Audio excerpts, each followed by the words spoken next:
नमस्कार दोस्तों, मेरे YouTube चैनल पर आपका स्वागत है। आज की कहानी है वसीयत, लालची बेटों को एक पिता का सबक। एक गांव में किशोरी लाल जी का परिवार रहता था, जो गांव के बड़े जमींदार थे।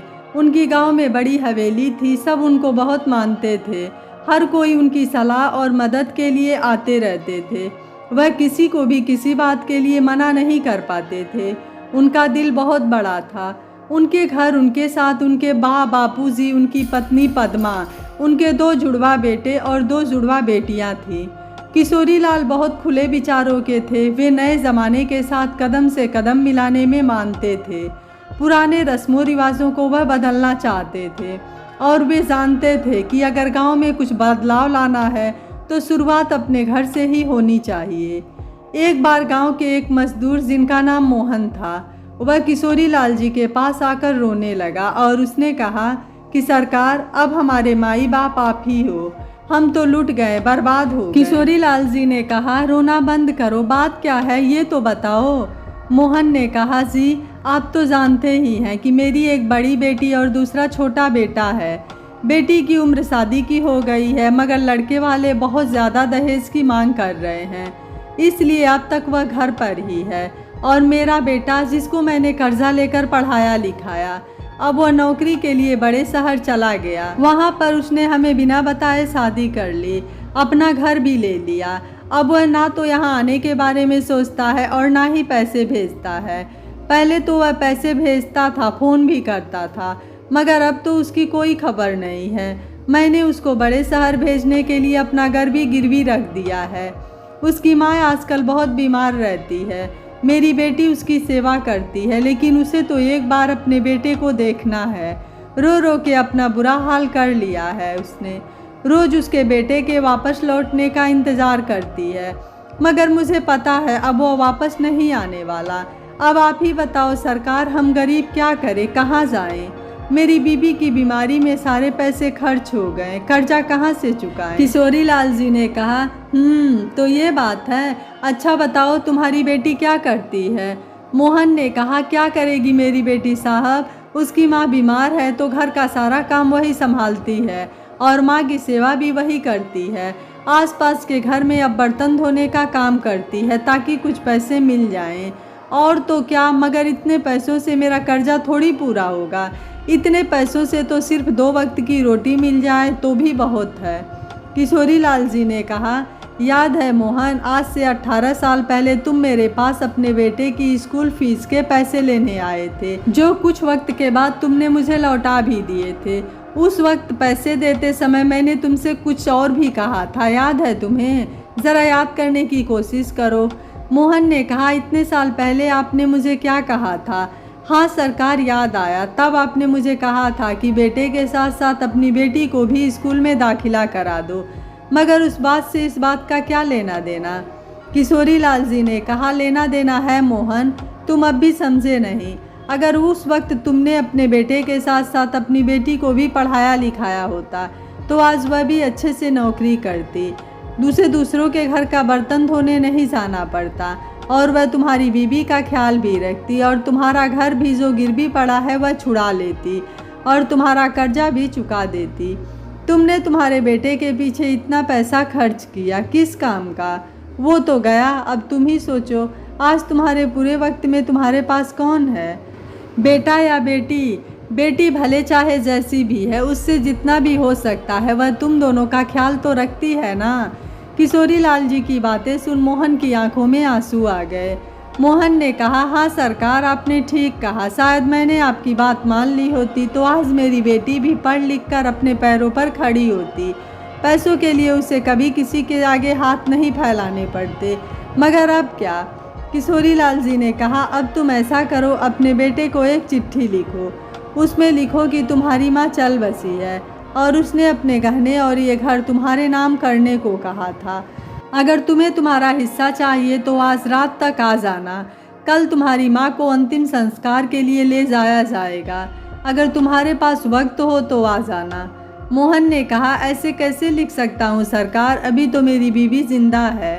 किशोरी लाल जी ने कहा, मेरी बात पर यकीन करो, पैसों का लालच होगा तो वह आज रात तक घर जरूर आ जाएगा।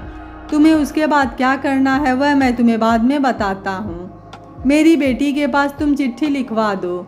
मोहन ने बिल्कुल वैसा ही किया जैसा किशोरीलाल ने कहा। घर जाकर मोहन ने सारी बात अपनी बीवी को भी बताई। उसकी बीवी को भी लगा कि शायद हमने अपने बेटी को भी पढ़ाया होता तो आज वही हमारे काम आती। दुनिया की बातों में आकर हमने उसे घर पर बैठाए रखा, मगर अब जो हो गया सो हो गया, क्या कर सकते हैं। रात तक का इंतज़ार, वह नालायक आता है या नहीं देखते हैं। रात होने से पहले ही उनका बेटा बहू और उसके साथ उसका छोटा मुन्ना भी आ गया। मुन्ने को देखकर माँ तो बहुत खुशी से फूली नहीं समाई, लेकिन उसने अपने आप को संभाला। अपने बेटे से नाराज़ होने का दिखावा किया। उसके बेटे ने कहा, ये क्या बाबा, माँ तो जिंदा हैं, आपने झूठ बोलकर हमें यहाँ बुलाया। ऐसा करते हुए आपको शर्म नहीं आई।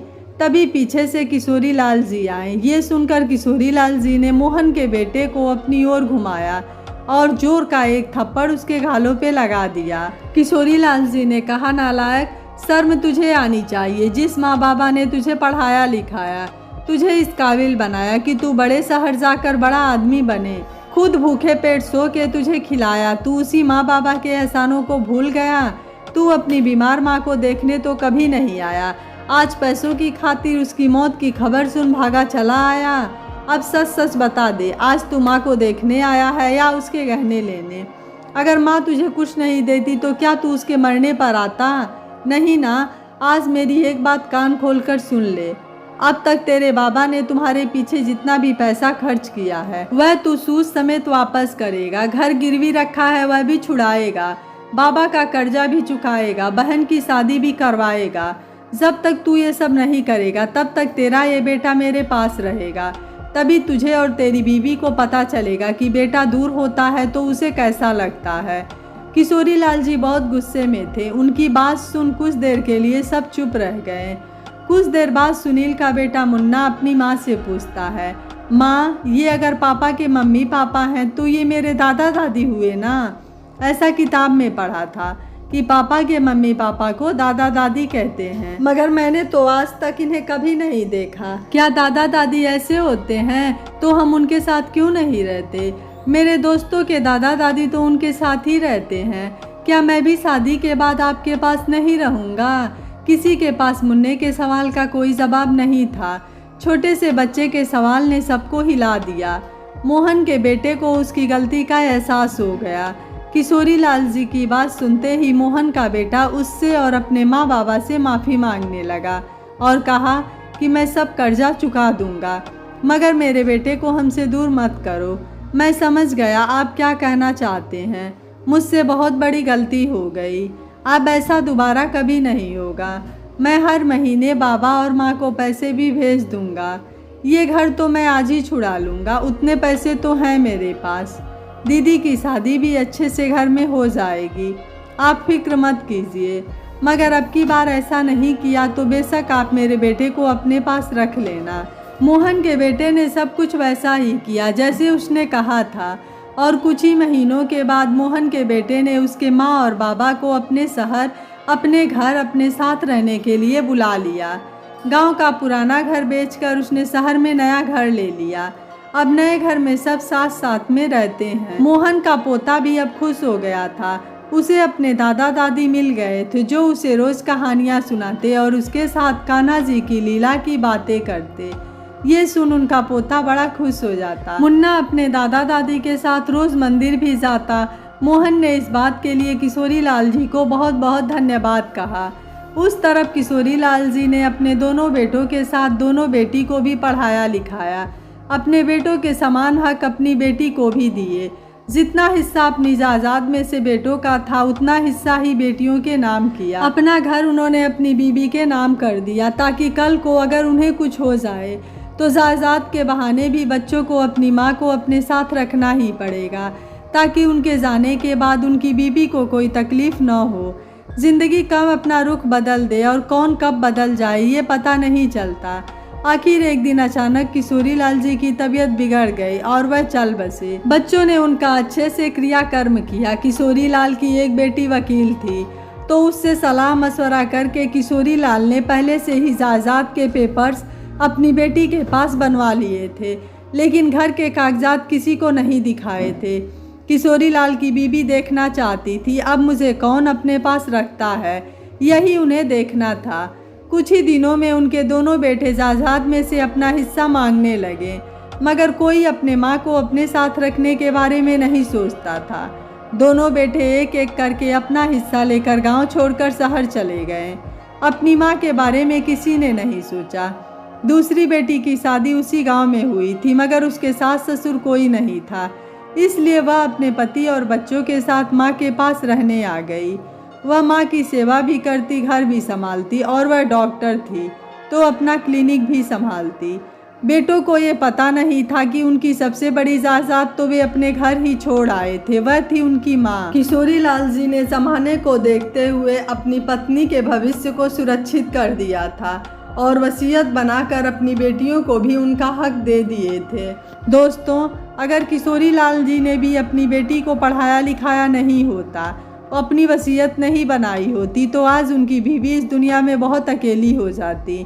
बेटे कब अपना रंग बदल दे पता नहीं चलता। माना कि सब बच्चे ऐसे नहीं होते, मगर हम पहले से ही अपने लिए कुछ सोच कर रखें तो हमारी बाकी ज़िंदगी बहुत आसान हो जाती है और ऐसे नालायक बच्चों को एक सबक भी मिल जाता है। आपको किशोरी जी का फैसला कैसा लगा, आप मुझे अपनी राय कमेंट बॉक्स में ज़रूर दीजिएगा। वीडियो पसंद आया है तो वीडियो को लाइक शेयर एंड चैनल को सब्सक्राइब कर लीजिएगा। Thank you for watching. मिलते हैं अगली कहानी में।